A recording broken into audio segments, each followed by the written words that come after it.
প্রচুর মানুষ আছে চাপে পড়ে বিয়ে করে নিল, কিন্তু সে সেই সংসারও সামলাচ্ছে, আবার অন্যদের সাথে মানে যে সেম সেক্সে যে পছন্দ ছেলে হোক বা মেয়ে তাদের সাথেও সম্পর্ক রেখে চলেছে। একদম।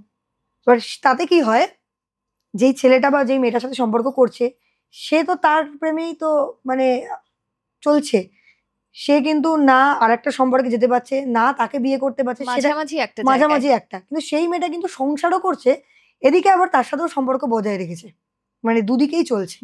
এটা কিন্তু খুব খারাপ জিনিস। এতে কি হয়, একটা ছেলে বা একটা মেয়ে সে একটা এমন জায়গা দাঁড়িয়ে যে সে না পাচ্ছে ঢোক গিলতে, না পাচ্ছে মানে একদম তাই। ইয়ে করতে। কোথাও এই মাঝামাঝি সম্পর্কে না গিয়ে একদম একটা নয়, সময় লড়াই করা উচিত।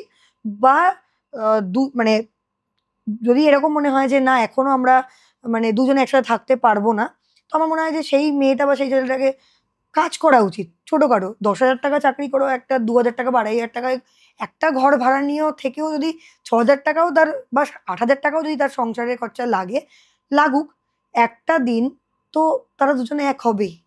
কারণ বাবা মা যদি, হ্যাঁ অনেক বাবা মারা আছেন যে বুঝতে চান না, আমি এই বাবা মার উদ্দেশ্যে এটা বলবো যে দেখুন মানে এই যে জোর করে যে চাপিয়ে দেওয়া এটা ঠিক না।